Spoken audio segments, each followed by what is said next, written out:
ईश्वर की शरण में जा, जिसकी कृपा से तू परम शांति को और सनातन परम धाम को प्राप्त होगा।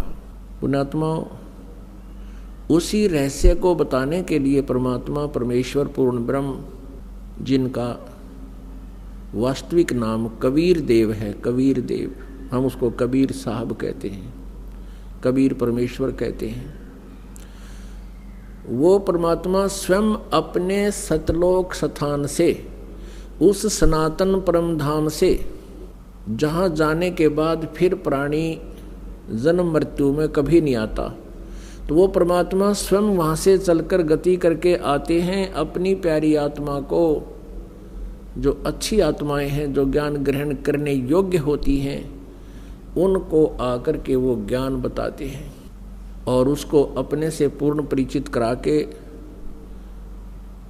फिर उस तत्व ज्ञान के प्रचार के लिए उसको पुनः उसी बॉडी में, शरीर में भेज देते हैं। जैसे आदरणीय गरीबदास साहिब जी को जब वो 10 वर्ष के थे, उनकी आत्मा को सतलोक लेकर गए प्रभु, अपनी सभी समर्थता से अवगत कराया, ब्रह्मा जी, विष्णु जी, शिव जी आदि की स्थिति से परिचित कराया, पूरे ब्रह्मांडों की रचना के विषय में जानकारी दी और फिर उनको वापस शरीर में भेज दिया था, क्योंकि उधर से कुल के लोगों ने उस बच्चे को मृत जानकर अंतिम संस्कार करने के लिए चिता पर रख दिया था। फिर वापस परमात्मा ने उस आत्मा को पूर्ण परिचित करा करके वापस भेज दिया, शरीर में प्रवेश कर दिया, फिर वो बच्चा जीवित हो गया। तो आज का जो समागम है, ये उसी उपलक्ष्य में, उसी खुशी में मनाया जा रहा है कि परमात्मा ने उस गूढ़ रहस्य को बताने के लिए, जो वेद और सदग्रंथों में, गीता जी में जो गूढ़ रहस्य छुपे हुए हैं, उनको बताने के लिए परमेश्वर स्वयं ही धरातल पर अवतरित हुए, सह शरीर आए। ये वो शुभ महीना है, ज्येष्ठ मास, और ये आने वाली जो पूर्णमासी है अभी 4 दिन बाद, यानी 15 जून की, ये वो शुभ दिन है कि वो परमेश्वर कलयुग में सतलोक से चलकर, सनातन परमधाम से चलकर गति करके सह शरीर आए और भारतवर्ष की पवित्र भूमि काशी शहर में एक लहर तारा नामक तालाब में विकसित कमल के फूल पर वो पूर्ण परमात्मा एक नवजात शिशु रूप धारण करके विराजमान हुए।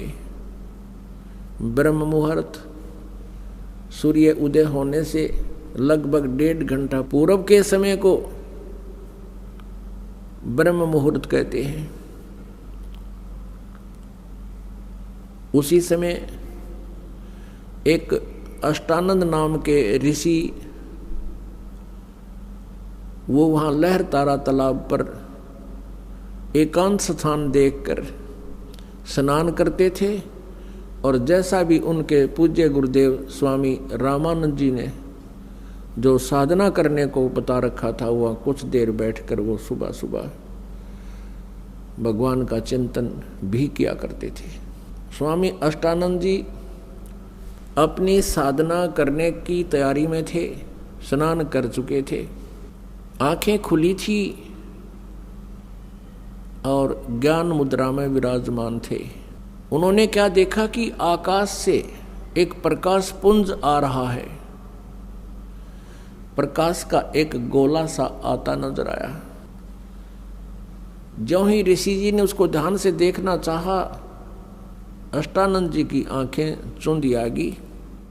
वो उस तेज को, उसकी चरम दृष्टि सहन नहीं कर सकी, आंखें बंद हो गई। आंखें बंद हुई तो क्या देखा, उसमें एक नवजात शिशु का रूप दिखाई दिया। जैसे हम सूर्य की तरफ देखते हैं हमारी ये चरम दृष्टि आंखें नहीं देख पाती, हम आंखें बंद कर लेते हैं या दूसरी साइड में कर लेते हैं, नीचे को कर लेते हैं, तो उसमें सूर्य दिखाई नहीं देता, सूर्य का आकार दिखाई देता, सूर्य का प्रकाश दिखाई नहीं देता, केवल सूर्य का आकार दिखाई देता है, एक गोला सा नजर आता है। इसी प्रकार अष्टानंद जी परमेश्वर के उस तेज पुंज को नहीं देख सके। पहले तो उसने देखा कि प्रकाश का कोई गोला सा आ रहा है,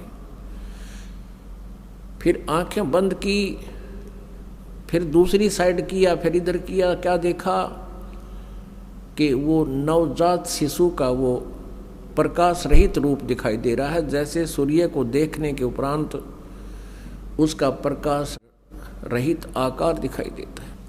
और क्या देखता है अष्टानंद जी के वो प्रकाश एक कमल के फूल पर एकत्रित और अदृश्य हो गया।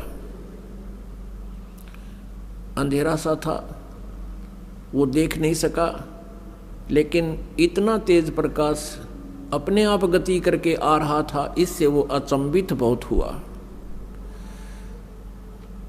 और इस रहस्य का भेद जानने के लिए वो तुरंत उठकर अपने पूज्य गुरुदेव महर्षि रामानंद जी पंडित जी के पास पहुंच गया और अपने साथ बीती पूरी घटना का विवरण कह सुनाया और पूछा, गुरुदेव ये मेरी कोई भक्ति की उपलब्धि है या कोई मेरा भ्रम है?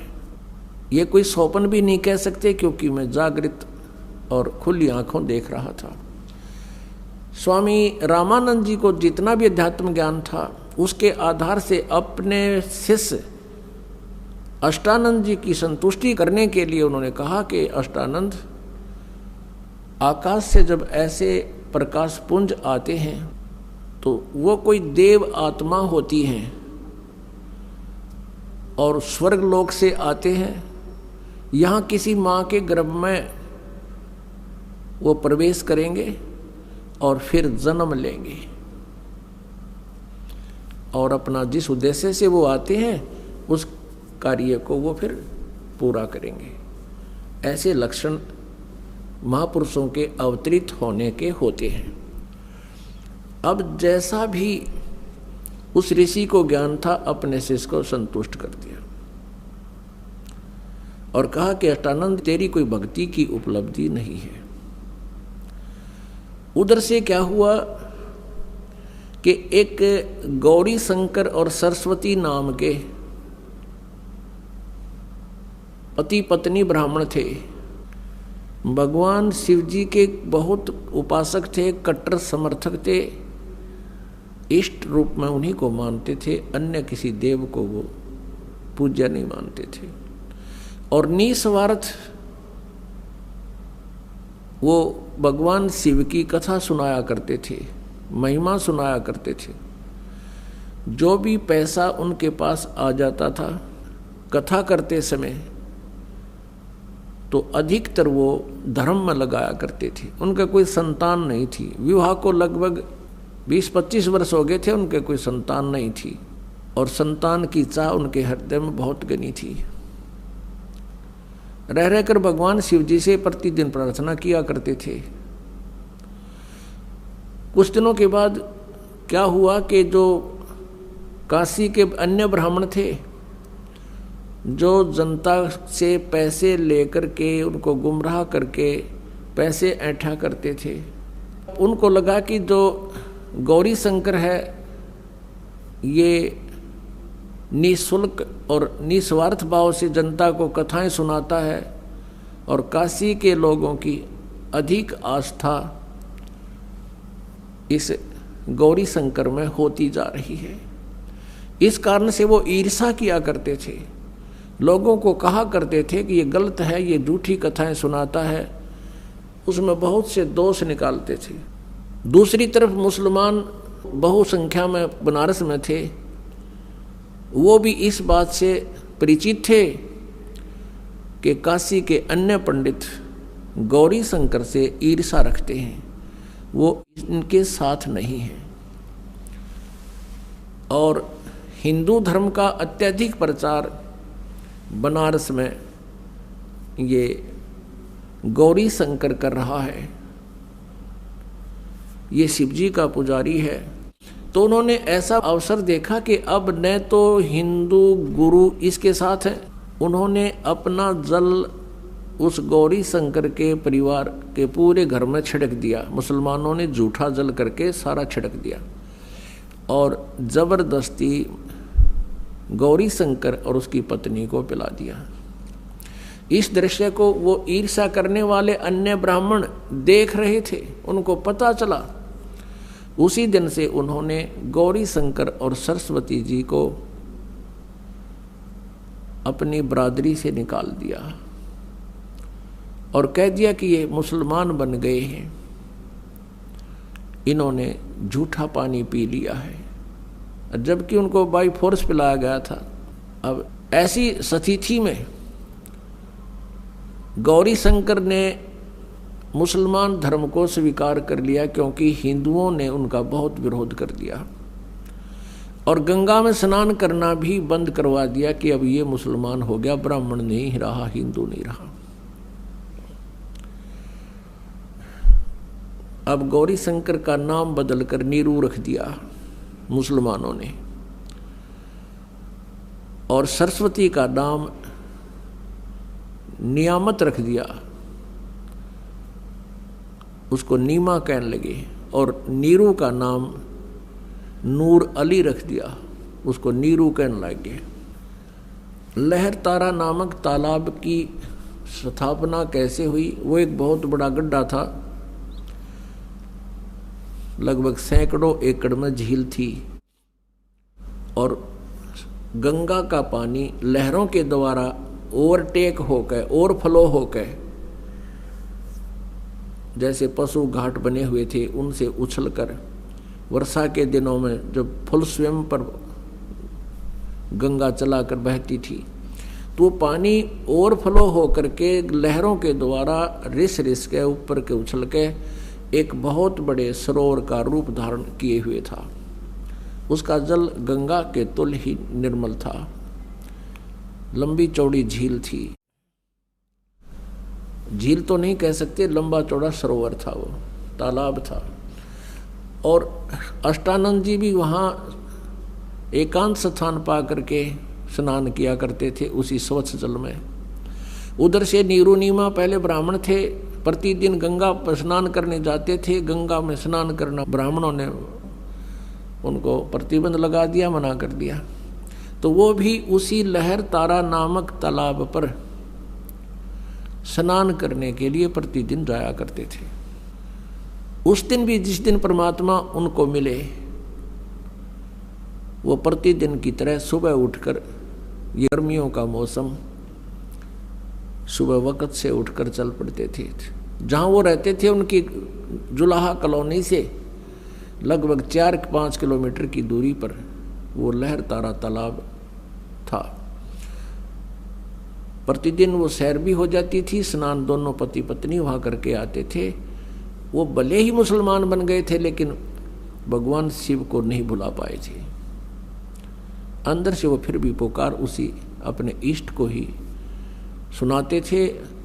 उस दिन नीमा रोती हुई कह रही है, हे भगवान शिव जी, आप परम शक्ति हैं, आप देवों के देव हैं, महादेव हैं।